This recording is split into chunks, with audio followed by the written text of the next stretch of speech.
تم ذمہ دار ہو، اس لیے کہ جب بچہ پیدا ہوتا ہے تو ماں باپ کہتے ہیں کہ دیکھو چاچا آیا ہے، اب چاچا قریب آتا ہے، چاچا کہتا ہے ماموں کو گالی دے، اور ماموں کہتا ہے کہ چاچا کو گالی دے۔ وہی بچہ جب 5 سال کی عمر میں پہنچتا ہے، اب وہ پورے گھر والوں کو گالی دینا شروع کرتا ہے۔ 10 سال کی عمر میں پہنچا، پڑوسیوں کو گالی دینا شروع کیا۔ 15 سال کی عمر میں پہنچا، پورے گاؤں میں شروع ہو گیا۔ 20 سال کی عمر میں پہنچا تو اب وہ برائی کے دلدل میں پھنس چکا ہے، اب اس کی کوئی رہنمائی کرنے والا نہیں ہے۔ اور سال میں ایک مرتبہ حضور انوار ملت جیسی ذات آپ کے درمیان آتے ہیں، حضور انوار ملت جیسی شخصیت آپ کے قریب آتے ہیں، تو آپ آ کے کہتے ہو حضرت کوئی ایسا نسخہ لکھ دیا جائے، کوئی ایسی تعویذ لکھ دیا جائے، میری اولاد کے لیے دعا کر دو، یہ میری نافرمان ہے۔ میرے کہنے پہ چلنے لگے۔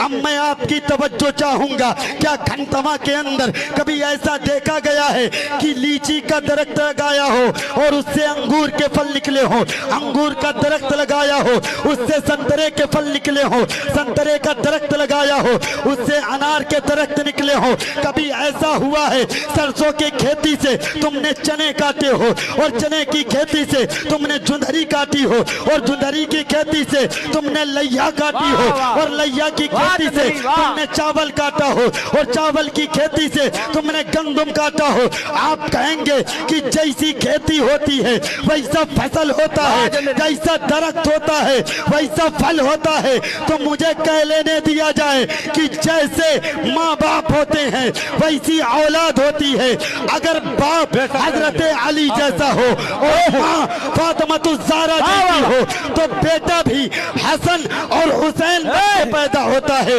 اور ماں 80 سال کی عمر میں سر سے لے کے پیر تک پردہ کرنے والی ہو، اور باپ مجاہد فی سبیل اللہ، اسی کا بیٹا عبد القادر جیلانی بن کے پیدا ہوتا ہے، اور ماں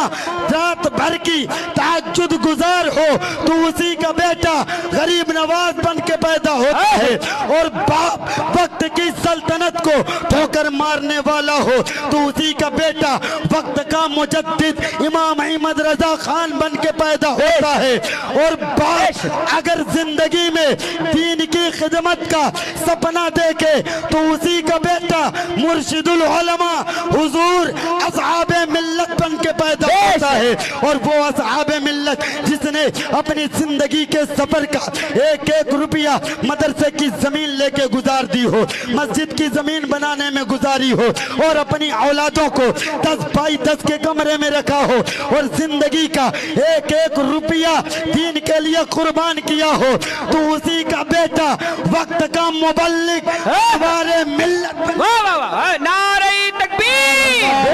نعرہ رسالت، نعرہ رسالت، عظمت مصطفیٰ، شان مصطفیٰ، جشن صفوی کانفرنس،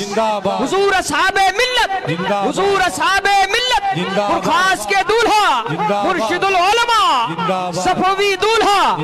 حضور مبلغ اسلام۔ سبحان اللہ، سبحان اللہ۔ دیکھیں جب تک یہ سماج خانقاہوں سے جڑا تھا تب تک یہ حکومت کر رہا تھا، واہ واہ واہ واہ، سبحان اللہ، سبحان اللہ، سبحان اللہ، سبحان اللہ۔ جب تک یہ سماج خانقاہوں سے جڑا تھا تب تک یہ حکومت کر رہا تھا، اور جب سے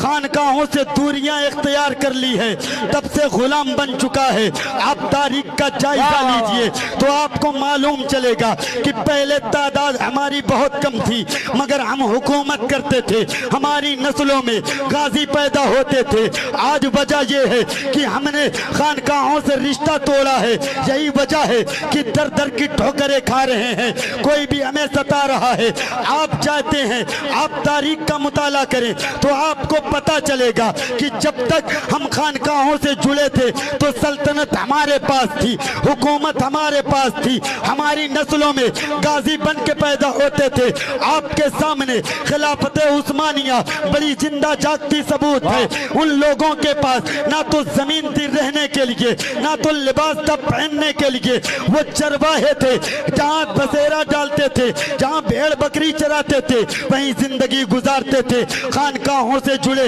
حکومت کا سپنا دیکھا. وقت نے وہ دیکھا کہ ان کی نسل میں ایک ایسا مجاہد پیدا ہوتا ہے، ایک ایسا غازی پیدا ہوتا ہے جو اسلام کے جھنڈے کو اپنے ہاتھوں میں لے کے بلند کرتا ہے، اور 600 سال تک حکومت کرتے رہے. جب تک خانقاہوں سے جڑے، حکومت ہاتھ میں تھی، خانقاہوں سے رشتہ توڑا، حکومت